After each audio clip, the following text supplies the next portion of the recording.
Добро вечер. Да ја видиме најавата за темите на кои се фокусираме во ова издание на 360 степени. Во 2010 во земјава се родиле 24.296 деца, а во 2023 16.737, што е пад за 31,1%. Македонија покрај Украина, која што е во војна, која што има огромен број на загинати, 10 милиони бегалци, Македонија заедно со Украина е демографски најлоша во Европа. Тестиравме дали државните институции и приватните субјекти ги признаваат електронските документи по неодамнешните измени на законот. Завршив работа за помалку од една минута. Службеничката ни кажа дека без проблем ги примаат електронските изводи. И покрај печатот и кодот кој ги содржи изводот, во банка не го прифатија овој документ. Го прашавме министерот зошто дел од правните ентитети не ги примаат електронските документи како оригинали. За празникот Богојавление Водици, битушани успеле да го зачуваат изворниот начин на празнување со сите адети што ја отсликуваат овдешната традиција.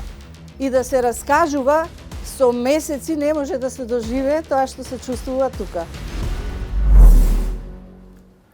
Не е тајна дека во земјава се раѓаат се помалку деца.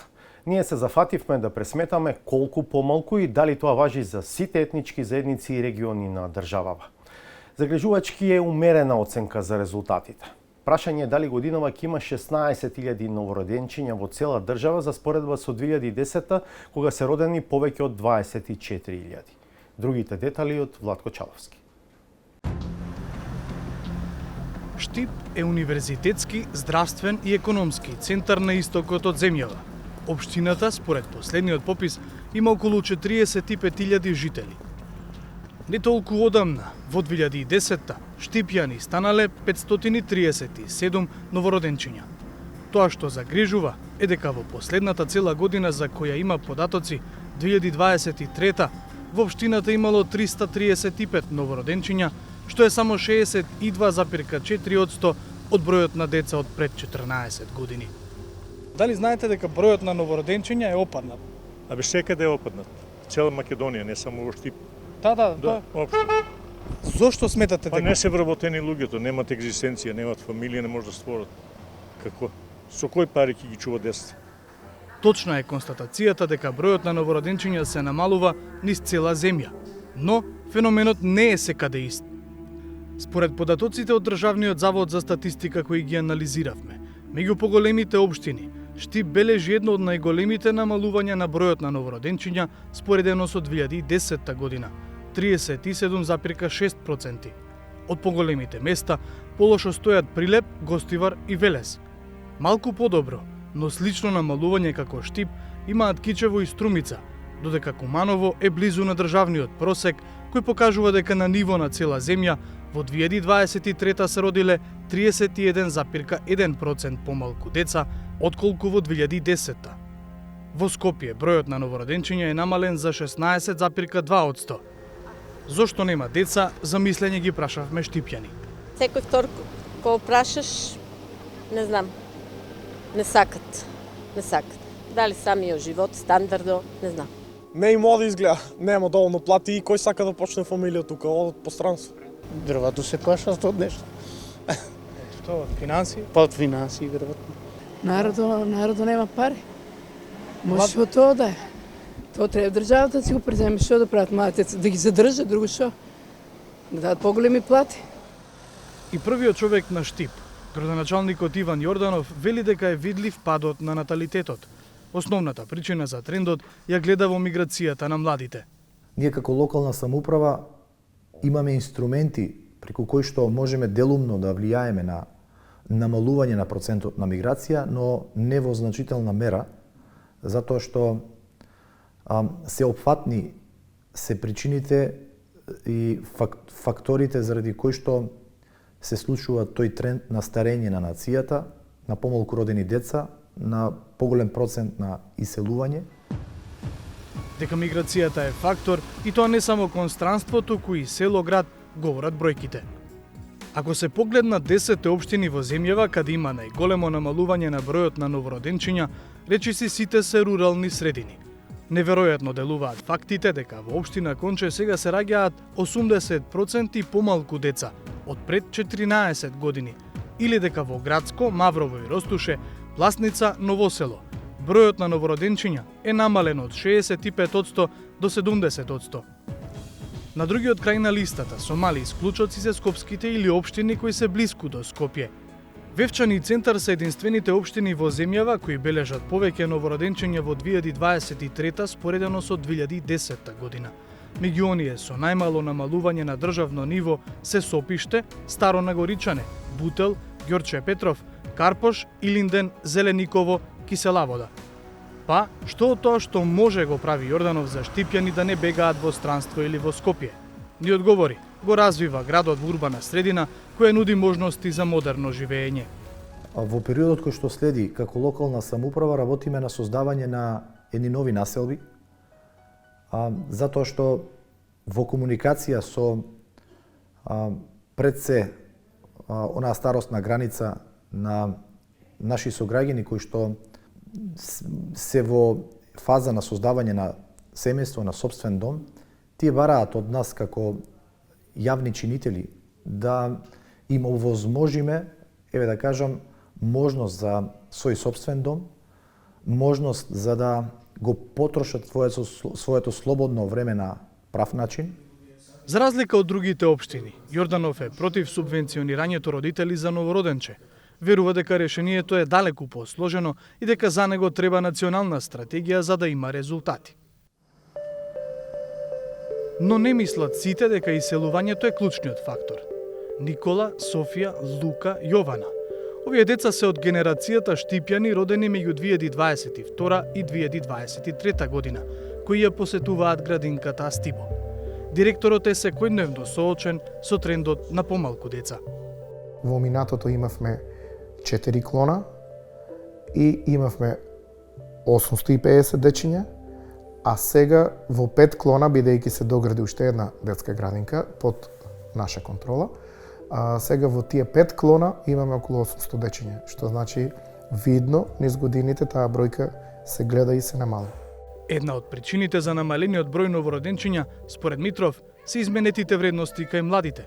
Освен иселувањето за подобра плата, тој вели дека кариерите се искачија на приоритетната листа кај потенцијалните родители.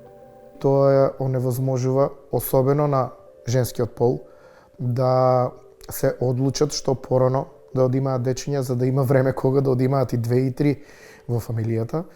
И потоа имате задоцнет процес, каде што се одлучуваат да имаат само едно дете.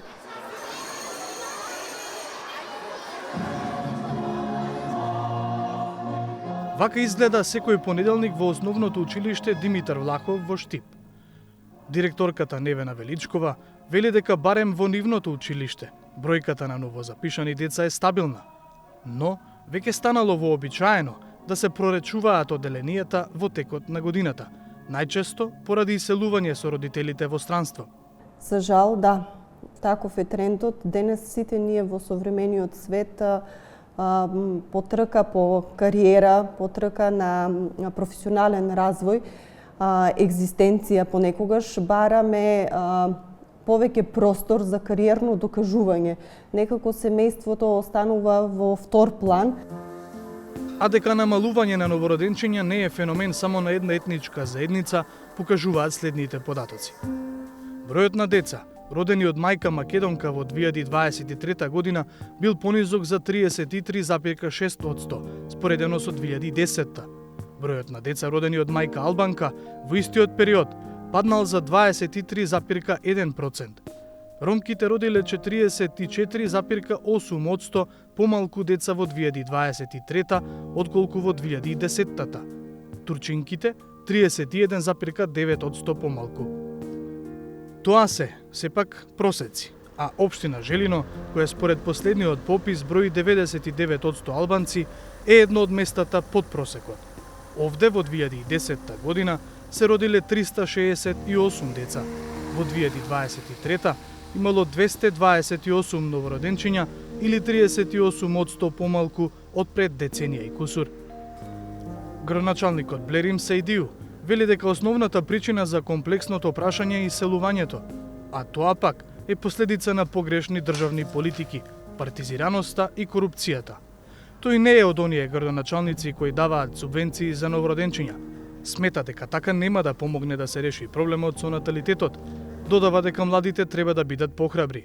Младите по последните години и не раѓат. И вработувањето го прави своето. Значи ангажманот на двете родители и тоа е еден показател дека од кога ќе се роди детето, кој ќе го чува, кој ќе го гледа, И тоа е прашање што родителите, новите, особено младите, го поставуваат и тоа не треба да биде причина, пошто и вработувањето не е сегашен феномен. Секторот за образование при општина Желино во последните години бележи постојан пат на запишани ученици. Во учебната 2021-2022 година биле запишани 2602 ученика. Само 3 години подоцна во учебната 2024-2025 се запишале 2294 ученици, што значи 300 ученика или 12% помалку. Директорот на основното училиште Луиџ Гуракучи, освен во иселувањето, вина лоцира и кај промената на начинот на живот кај младите. Они сами не сакат да имат деца повеќе. Доста му е, они идат на тоа да имат по еден, по два. Не затоа што ќе направат некоја кариера или нешто друго. Не мислим ја на тоа. Едноставно не сакат да имат. И веројатно избегават и обврските. Нормално, кога имаш деца, ќе имаш и обврски повеќе. Сега малце е тоа по, што да ти кажем, пораскошен живот, они сакат да живеат. Кои да се причините, резултатите на ниво на држава се загрижувачки. Во 2010 година во земјава се родени рекордно високи 24.296 новороденчиња. Во последната цела година, 2023, бројот на новороденчиња паѓа на 16.737 годишно. Ланската 2024 веројатно ќе биде уште полоша, бидејќи без последните 2 месеца имало 13.149 новороденчиња. Низ проценти, ако 2010 се земе за базна година, намалувањето на бројот на новороденчиња во 2023 изнесува 31,1%. Од каде толкав пат за толку кратко време? Одговор побаравме од доскорашниот директор на Државниот завод за статистика Апостол Симовски. Не е феноменот бројот на раѓање само тоа дека жените одлучуваат помалку деца да имаат, подоцна стапуваат во брак заради образование, стекнување на кариера, подоцна се решава да го прошируваат семејството, што е точно. Меѓутоа, клучниот фактор кој што влие на овој пат на бројот на раѓањата е иселувањето. Тезата на Симовски делумно се потврдува ако се погледне статистиката за наталитетот, односно бројот на новородени деца во споредба со бројот на вкупно население. Има тренд на намалување, но е далеку поблак од падот кој се бележи ако се гледаат само бројките за новороденчиња. Ако на тоа се додаде фактот дека и тоа население што е останато е се постаро, се комплетира целосната слика. И во таа пирамида старосна, условно наречена, концентрацијата на населението се е во поголемите делови, во повисоките возрасти. Со само до тоа, со помалиот број на раѓања, ги дава помали стапки на наталитет. Меѓутоа, ако сакаме да следиме квалитетно самиот наталитетот, треба да гледаме стапката на фертилитет. Стапката на фертилитет е број на живородени деца, просечен број на живородени деца, според бројот на жени на фертилна возраст од 15 до 49 години. Оние кои што можат физички да раѓаат. И овие стапки, ако ги погледате од 2004 наому, се речиси исти. Се речиси исти, односно се движат некаде 1,5 деца по жена на фертилна возраст, а стапката која што обезбедува проста репродукција на населението е 2,1. Значи, ние не можеме со овие стапки да имаме проста репродукција на населението.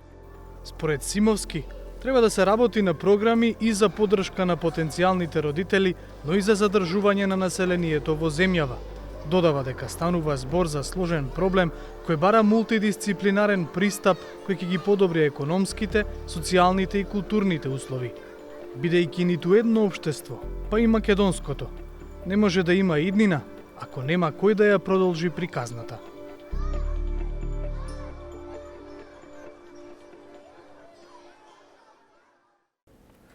Со кои мерки актуелната влада ќе се бори за запирање на негативниот тренд, го прашавме националниот координатор за демографија, млади и човечки ресурси Владко Ѓорчев.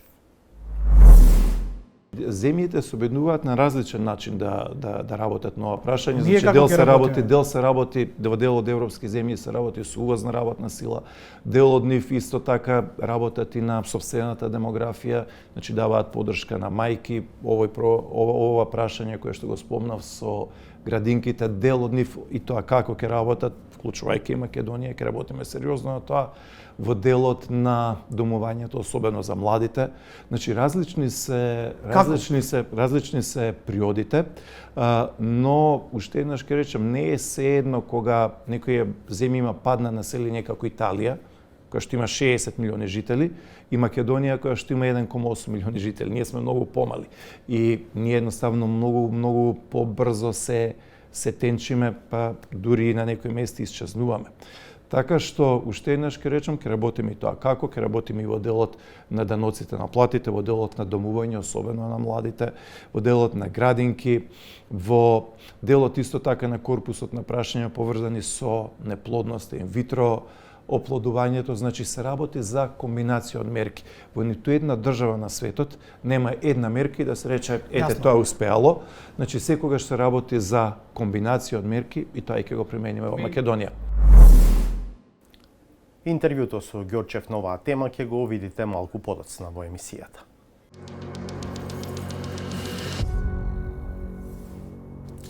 Продолжуваме.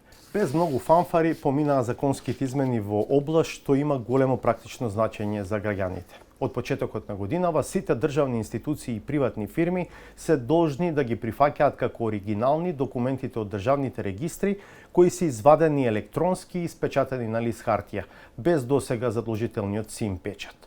Како функционира ова од сторијата на Галена Николовска-Ризановиќ? Вкупно гласа 65 пратеника. На 27 декември пратениците ги изгласаа измените на Законот за електронски документи.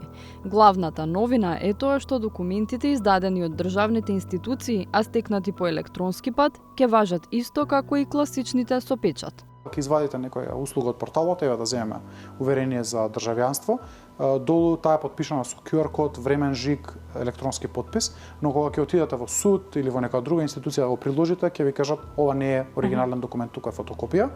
Со измени на законот, овој испринтан електронски документ ќе има иста важност како да е со обичен плав печат. Дали сега и навистина е така? Дали државните институции и приватните правни лица ги почитуваат новите законски правила? Проверивме преку два примера, во банка и во Фондот за здравствено осигурување. Добро го признаате, само ради оригинал документот за извод.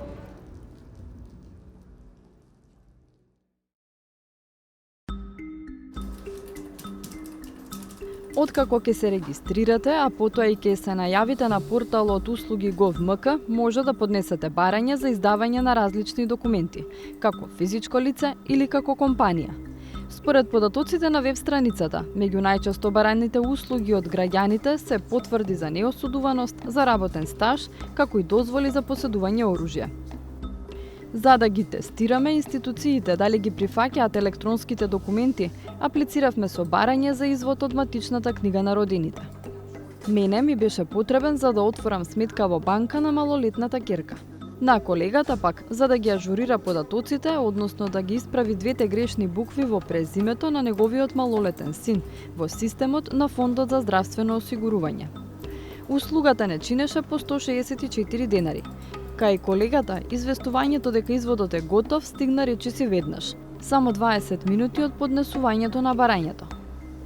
Откако ја утврди точноста на податоците, го испечати документот и се упати во подрачната единица на фондот.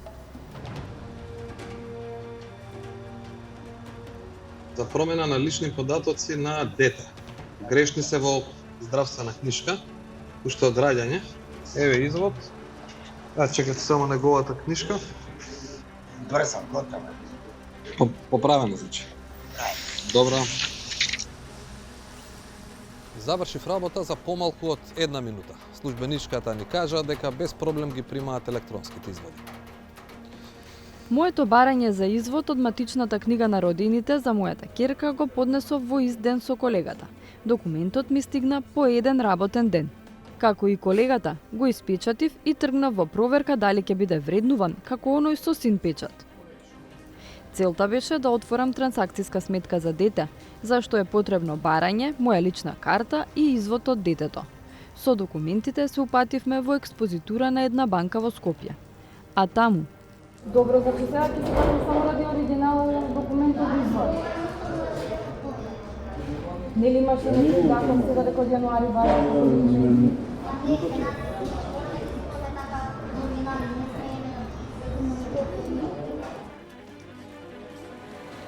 И покрај печатот и кодот кој ги содржи изводот, во банка не го прифатија овој документ. Поред измените на Законот за електронски документи, предвидено е сите институции да ги прифаќаат електронски издадените исто како оригинални. Во членот 3 од измените се наведува: секој јавен орган и или приватно правно лице до кое се доставува печатена форма на електронскиот документ од ставот 2 на овој член, може да направи проверка на неговата валидност преку скенирање на кодот на долниот десен агол на печатената форма на електронскиот документ, QR код, која содржи локацијата каде што може да се добие оригиналот на електронскиот документ. Па со нашето искуство од терен се обративме до Министерството за дигитална трансформација. Прашавме дали го следат спроведувањето на законот и зошто дел од правните лица одбиваат да ги примаат документите како оригинали. Министерот Стефан Андоновски го повтори она што го пишува на хартија, дека законот важи за сите, но додава ќе остави простор за прилагодување, бидејќи измените се на сила помалку од 1 месец. Законот вели дека секој електронски документ кој што е изработен од државен орган може да се користи во неговата печатена форма исто како оригинален документ. Претпоставувам дека недостатоците кои што се појавуваат или отпорот кај некои институции ќе постои, затоа имаме двоен пристап. Ќе направиме, ако треба, и поголема кампања на социјалните медиуми со кој што ќе објасниме на институциите како да ги прифаќаат документите. И второ, подготвуваме и упатство за граѓаните како да се ги заштитат своите права. Во случај да забележат дека правото не може да си го остварат како во вашиот случај кој што го спомнавте, кој е начинот на кој што може да реагираат, дали да реагираат на лице место или да го контактираат нашето министерство. Во законот се предвидени и инспекциски служби, како и казнени одредби за оние субјекти што нема да го почитуваат. Ќе биде потребно подолго време, што значи во текот на 2025 година ќе направиме напор да што побрзо лиценцираме определен број на инспектори и започне како сектор во рамки на министерството. Доколку се појави потреба да нивните обврски се зголемуваат, тогаш ќе размислуваме и за посебен инспекторат, но ќе ги имаат во рамки на Министерството за дигитална трансформација сите надлежности кои што им се утврдени со новата систематизација која исто така стапи на сила на 1 јануари. Ние го утврдуваме работните позиции и сега веќе започнуваме со тренинг, обука на кадрите.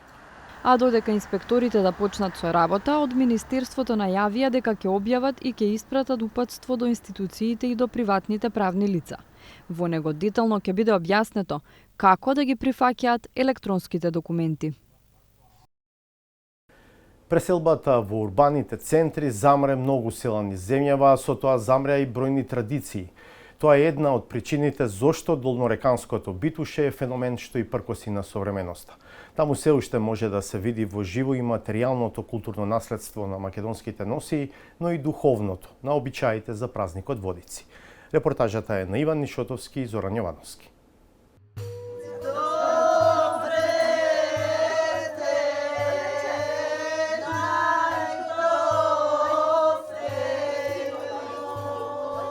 За Водици треба да се дојде во Битуше и да се раскажува. Со месеци не може да се доживее тоа што се чувствува тука. Да му се помолиме на Свети Јован, да ни даде напредија, здравје, среќа и така натаму сите убави работи. Така и се молиме во самите песни што ги пееме верски, меѓутоа тие се сите наменети на Свети Јован.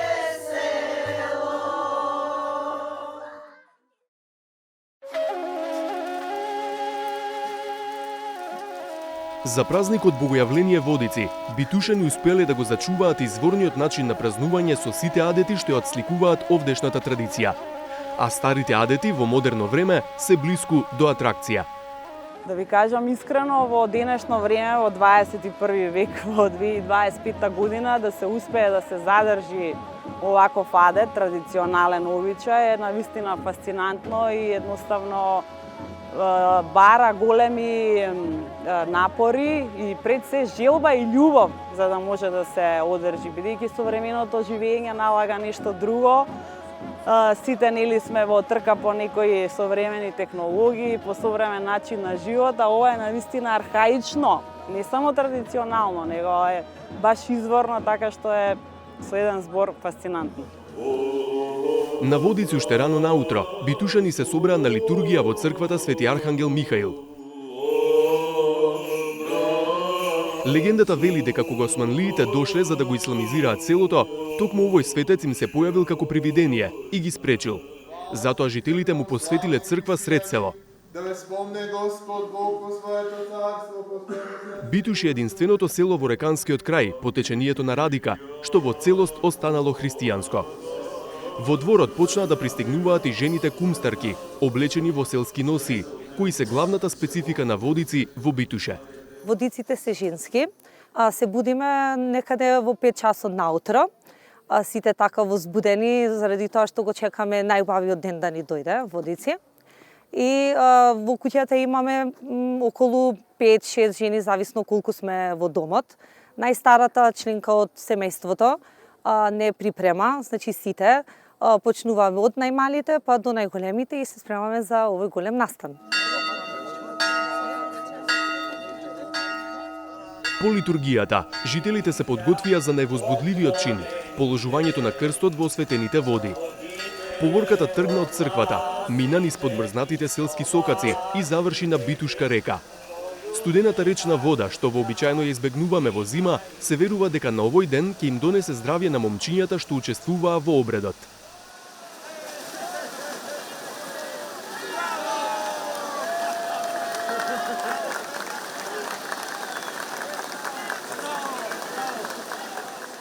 Ова ми е втора година што скокам по крстот. Прв пат го фаќам.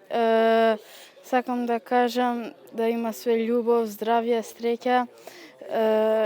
Дека ние сакам младите да продолжиме оваа традиција, во селото да има мир и здравје и Бог се јави. Потоа луѓето се упатија кон куќите на кумовите кои во Битуше се ротираат секоја година и секогаш се по двајца. Водици е среќа да се биде кум на овој ден, бидејќи се рачуна за свет ден. И свети денови се сите тие од 13 до 19 фактички. И секој битушанец го доживува на свој начин, односно на величенствен начин, да речем. Прво ти ќе застанеш последната жена, а после како ќе се редат деца? Внатре веќе беа собрани жените кумстарки кои грижливо уште од деца ја комплетираат својата носија. Таа носија нешто ни е дадена од мајките, делови што ги кога се мажиме, ни ги даваат мајките, а некои делови ни ги даваат свекрвите. Сега тоа е некако многу драгоцено за нас. И секогаш ти го чуваме со големо внимание. Девојчињата немаат уште представа што значи тоа, дека тоа е нашата традиција, дека тоа е опстојот на нашата Македонија, на нашето село Битуше и малку се бунат на почетокот. Меѓутоа потоа, ела спречи ги да не дојдат во орото што го правиме кога одиме према црквата. Таму се упатија пејки песни посветени на Свети Јован Крстител, во кои се спомнуваат и семејствата на кумовите. Во оваа поворка секоја година учествуваат меѓу 100 и 130 кумстарки. Жените кумстарки со векови зафаќаат централно место во прославата на Водици во Битуше. Облечени во народни носи, пејки уникатни водичарски песни доаѓаат во селската црква. Јас не можам да ви кажам што се случува на друго место. Само 2 пати во животот сум била настрана од Битуше за децата кога ми се родиле. Инаку ние тука сме секогаш. И многу малку знаеме како е во другите села и во другите места што го слават овој празник. Го исполнија речиси целиот двор, а на овие снимки се само половина од нив. Водичарските песни се специфични по повеќе начини. Прво се раскажува за доаѓањето на Свети Јован на овој ден, потоа се кажуваат сите машки глави кои што се во семејството кои што го имаат крстот, значи од најстариот член на куќата па се до најмалиот, значи се редат еден по еден се кажуваат, па потоа се спомнува селото, да е здраво, да е силно, да е убаво и така да, значи има повеќе песни кои што го осликуваат цел овој момент кој што ќе се случува денес. Следуваа зурли тапани во Домот на културата.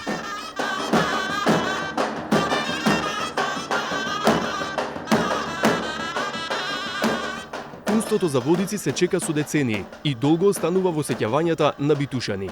Тоа се случува еднашка во 50 години.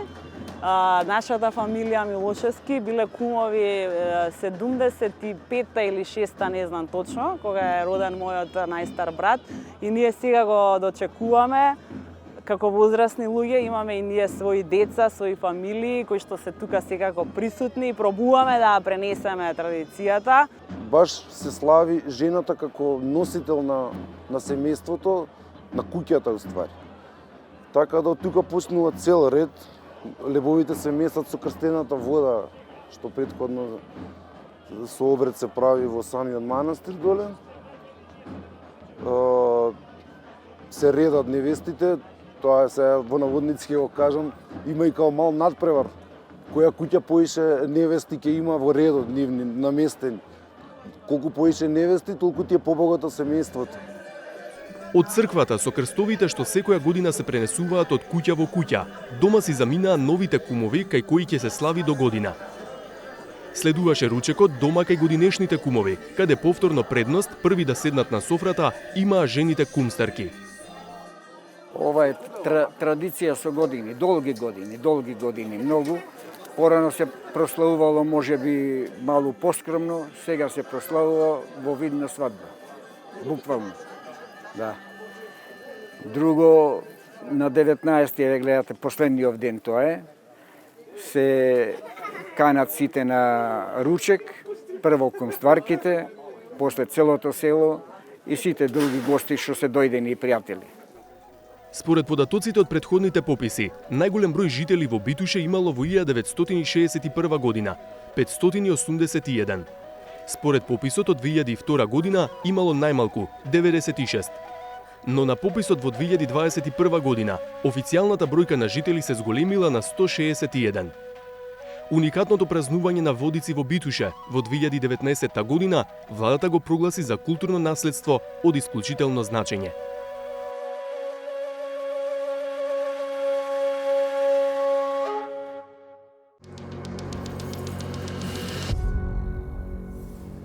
Во продолжение се враќаме на темата од почетокот на емисијата за драстично намалениот број на живородени деца во земјава. Со националниот координатор за демографија, млади и човечки ресурси Владко Ѓорчев разговара нашиот Владко Чаловски. Господине Ѓорчев, во 2010 година во Македонија имало нешто повеќе од 24.000 новороденчиња, а во 2024 година тие ќе бидат нешто помалку од 16.000. Какви се размислувањата на владата за ова прашање? Се работи за едно од клучните стратешки прашања за еднината на Македонија, затоа што во било која држава, не само во Македонија, се може да се направи. Може да се направат и патишта, и згради, и фабрики, и мостови, аеродроми, но ако нема луѓе, се е попусто и се е џабе. Значи, мислам дека апсолутно се работи за исклучително важно прашање и бројките кои што вие сега пред малку ги кажавте се и тоа како бројки за загриженост. Помеѓу 2006 и 2016 година, кога што ја вклучува и таа 2010 година, Македонија беше единствената земја во Јужна Европа која што имаше раст на новородени деца. Не многу, 2%, од 22.585 во 2006 зголемивме на 23.002. Значи зголемување од 2,3% во текот на тие 10 години. Единствена земја од Португалија преку Шпанија, Италија, сите балкански земји, Македонија демографски беше убедливо најдобра. За жал, од 2017 година со сите влади на Зоран Заев и Таче Ковачевски, на Македонија се случува незабележен во историјата пад во бројот на новородени деца и незабележено како никогаш во историјата иселување. Тоа резултираше да од 2016 до 2024 година Македонија покрај Украина, која што е во војна, која што има огромен број на загинати, 10 милиони бегалци, Македонија заедно со Украина е демографски најлоша во Европа. И мислам дека тоа е едно од најголемите потфрлања на претходната влада на СДС, ама не во смисла да ја префрлам вината на нив, но неброено пати во собранието и на комисија и во пленарна седница им кажував, ги замолував да не ги демонтираат демографските мерки, да обрнат внимание на демографијата и тоа резултираше да, уште еднаш ке речем, паднеме од 23.000 новородени деца на овој историски минимум сега, каде што имаме од 16.000 новородени бебиња. Од ваша перспектива, до 2017 наваму, да речеме дека, еве, од ваша перспектива потврдиле. Сега, новата влада. Да. Што е оно што ќе го преземете и вие и новата влада сепак, нели? Да. Национален координатор за демографија. Да. Значи, само би додал уште еднаш, падот на новородени деца од 2016 година, кој што беше 23.002 на заклучно 2024 година, која што има од 16.000 родени бебиња, е навистина драматичен. Значи, мораме да ги подобриме бројките. Фокусот апсолутно ќе биде и на демографијата, и на економијата, и тоа веќе се случува. Значи, Македонија мора да биде земја од која што многу помалку луѓе ќе се заминуваат. Ја не сакам да излезем да кажам нема да има иселување во Македонија. Не, ќе има, затоа што не можам да кажам дека Македонија ќе има поголеми плати од Германија или од Скандинавија, кога нема да има, тие се неколку чекора пред нас. Но дека можеме да имаме дополнителна економска активност, дека можеме да имаме отворење на нови фабрики, нови инвестиции, да ги размрдаме оние економски зони кои што 7-8 години беа зачмајани, пред тоа се отворија 100 фабрики и 100 погони, кои што ја одржаа, ја спасија македонската економија, мислам дека тоа можеме да го направиме. Истовремено ќе работиме на голем број на отворење на нови градинки, за да може жените и мајките да имаат баланс помеѓу работниот ангажман и граданките. Порано имаше деца, немаше градинки. Сега има градинки, нема деца. Видете, имаме определени општини во Македонија, конкретно Скопје и неколку поголеми градови, каде што имаме листи на чекање. Сега што имаме листи на чекање за децата. Исто, друг феномен кој што се забележува не само во Македонија, туку и пошироко, дури би рекол и глобално, тоа е дека порано немаше потреба од рурални градинки, затоа што доста често жените во руралните места остануваат дома со децата и работеа во своите домаќинства. Но сега со развојот кој што се наметна, со компјутеризацијата, со поголемиот број на коли, возила и така натаму, па и самото образование, сега имаме потреба и за градинки во руралните подрачја. Значи, како да ви кажам, комплексен е проблемот. Да, вистина е дека на некое место има градинки, а нема деца, но имаме и доста места во кои што има поголем број на деца кои што се уште чекаат градинки. Затоа мислам дека и правилна политиката на премиерот Мицкоски, кој што заедно и со Министерството, но исто и така и со општините, локалните самоуправи, работи на овој проблем.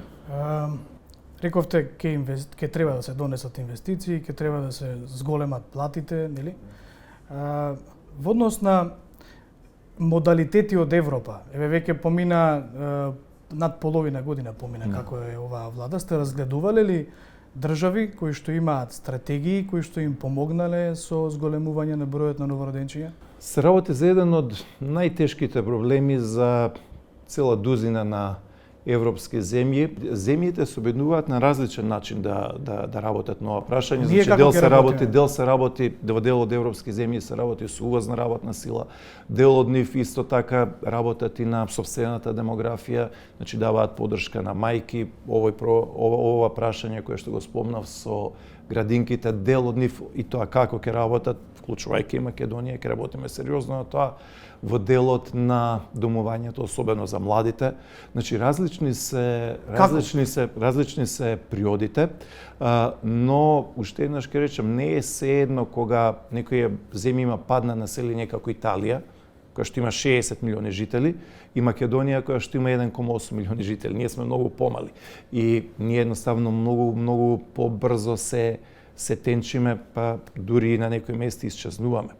Така што, уште еднаш ќе речам, ќе работиме и тоа. Како? Ќе работиме и во делот на даноците на платите, во делот на домување, особено на младите, во делот на градинки, во делот исто така на корпусот на прашања поврзани со неплодноста, инвитро оплодувањето, значи се работи за комбинација од мерки. Во ниту една држава на светот нема една мерка и да се рече, ете, тоа успеало. Значи, секогаш се работи за комбинација од мерки и тоа и ќе го примениме во Македонија. За во однос на платите, јасно, нели, треба се зајакне економскиот сектор. Во однос на градинките исто треба се градат градинки. Кога зборуваме за домување, на кој начин конкретно што ќе се прави за младите да имаат приспособени услови за свој дом, за домување? По во делот на домувањето, државата може да помогне во учеството, во поголем број на рати, понатаму стимулација, нели, во делот на преференцијално кога се работи за решавање на стамбено прашање на повеќе детно семејство. Треба да им се даде поддршка затоа што, како да ви кажам, не е се едно дали една или две плати се делат на еден или двајца луѓе или тие плати се делат на повеќе, така што се работи за комбинација од работи кои што веќе ги работиме и исто така има и уште еден дел кој што би сакал да го загатнам, а тоа е вкупната атмосфера во општеството. Значи мораме едноставно да го имаме она поимање кое што ги имале нашите баби и дедовци, а тоа е дека семејството и децата се нашето најголемо богатство. Дека убаво е да се биде родител, дека убаво е да се имаат деца. Да, сигурно се согласувам со тоа, меѓутоа кога разговарате со луѓето, особено ние кои работиме оваа тема на терен, една од главните причини зошто се иселуваат потенцијалните родители се секако условите во кои што работат и вели како јас ќе направам свое семејство овде ако за тоа дете немам пари да му возможам дом. Во таа насока, кои би биле мерките за да се измери успешноста на политиките кои што ќе ги применувате или ги применувате? Како ќе се знае дали сте успеале во тоа да се зголеми бројот на новородени? Го слушам тоа. Јасни ми се сите проблеми со кои што се соочуваат граѓаните на Македонија, неизвестноста, инфлацијата, прашањата поврзани со животниот стандард. Значи никога јас нема да уведам дека ние сме, не знам, одеднаш Скандинавија, Швајцарија, Австрија или Германија, Бенелукс. Не сме. Но истовремено овие земји кои што пред малце ги набројав, добар дел од нива имаат помал фертилитет и наталитет дури од Македонија. Така што не постои магична формула, ве велам. Значи државата треба многу повеќе да направи и ќе го направи тоа. Но клучна тука е одлуката на секој еден поединец. Значи не знам, има во McKinsey едно од најголемите светски компании мултинационални направи една анализа минатава недела, генерално за општиот пар на фертилитетот и наталитетот во светот и повеќе други автори тоа го цитираат. Например, ако порано имало 5 или 10% од луѓе кои што не стапувале во брак или немаат деца, и тоа е нивни личен избор, сега во одредени земји таа бројка е до 30%. Таа бројка исто така расте и во Македонија. Тоа ни го покаже и минатиот попис. Тоа се случува во сите балкански, во сите европски земји. Понатаму имаме огромен број на семејства кои што имаат едно дете. Тоа е нели личен избор. Секој одлучува, не сакаме да се било кој да се меша во било чија приватност, но уште еднаш ќе речем потребен е и тој еден дополнителен момент кој што е тешко мерлив, е поврзан и со љубов, и со заедништво, и со блискост, и со посветеност на децата. Се работи уште еднаш ќе речем за многу комплицирано прашање. Како ќе оцениме дали сме успешни? Многу тешко ќе биде да се запре падот на новородени деца во Македонија, многу тешко. Оваа штета која што ни е направена од 2017 до 2024 година и претходно, јас ќе речам, ужасна. Иселувањето е да, апсолутно, но се случува ради погрешните политики на сите нас. Без национална стратегија. Апсолутно, значи секогаш имало иселување од Македонија, на тоа се компензирало со висок фертилитет. Ме разбирате, значи порано не знам, во некој семејство ќе има 3, 4, 5 деца, едно или две ќе се иселат, но сепак некој ќе остане. Сега во ситуација каде што имаме скоро, грубо кажано, половина од семејствата кои што имаат уште еднаш кажам со нивен личен избор, нели, или околности кои што се различни од човек до човек, кои што имаат едно дете, ако тоа едно дете се замине, тогаш таа куќа се затвора. Значи, мислам дека ние сме во ситуација каде што треба да го гледаме секое дете, да помогнеме на секоја мајка, да помогнеме на секое семејство, да се бориме за свое место под сонцето. Значи, тој процес на глобален пад на фертилитетот и наталитетот и тој процес на намалување на населението со кое што се соочени десетици и десетици земји, нема да одмине и Македонија, но уште еднаш ќе речам, секој додаден број, секој број плюс ќе биде и тоа како голем услов во овие тешки услови. Ви благодарам за времето. Благодарам и на вас, че се нево. По интервјуто со Владко Ѓорчев ни преостана уште една редовна содржина во нашата емисија – Саботажа.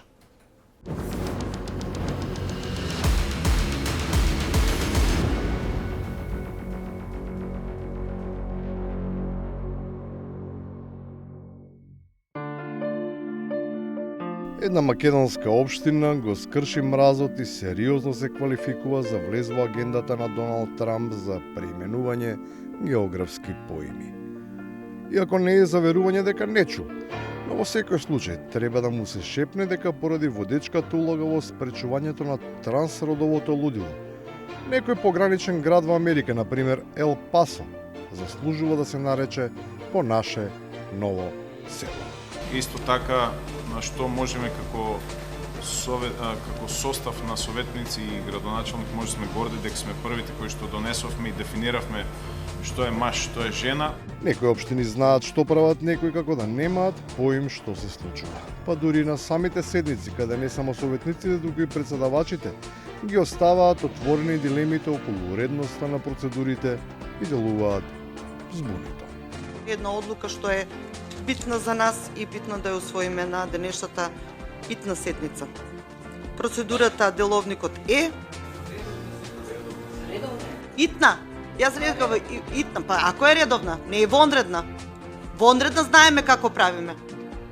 Од денес за денес или од денес за утре. Ова е итна седница. Редовна, ама итна. Но статусот на седницата воопшто не е важен кога станува збор за парите.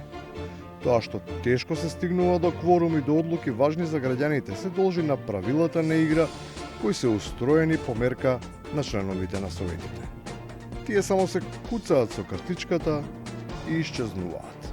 Колеги, не е прв пат советниците да дојдат на првата точка да се подпишат за паушалот и да заминат. Сега тоа имавме одлука да го регулираме, па изгласавме да не важи таа одлука, така да тоа е тоа. За своите се кротки, ама за парите на граѓаните се многу бучни и силни. Лесно е да се чепка во туѓиот джеп, па како најголеми озборувачи. Кажуваат кому колку треба да му се покачи ѓубретарината, оти премногу ги полни кантите за смет. И сметам дека 2000 денари за угостителски обекти, колонијали, аптеки не би било превисока цена, како што кажа колегата, ќе се затворат ако треба да се затворат за 2000 динара, нема зашо ни да се отварат по моје. Чешиново, маркето што е, полне 2-3 континјера. Требало би да улезе и со тие и со 8.000. Не се знае дали пред маркетот во Чешиново се сече чајна со вегета, ама муабетите кои ги прават советниците се близу до тоа ниво. Вистинска среќа е што камерата и микрофоните бележат се, па дури и тоа за кое се мисли дека не е за војка. Кој кај сака што сака праве, кој кај што прве што сака праве. Е по барање на колегата Пенчо и советнички прашања. Ако дојде. Не, може да сакаш и поставиш просилу за пишеме. Не сакам да ги запишам, сакам очи да го гледам што ми одговори. Тоа што више...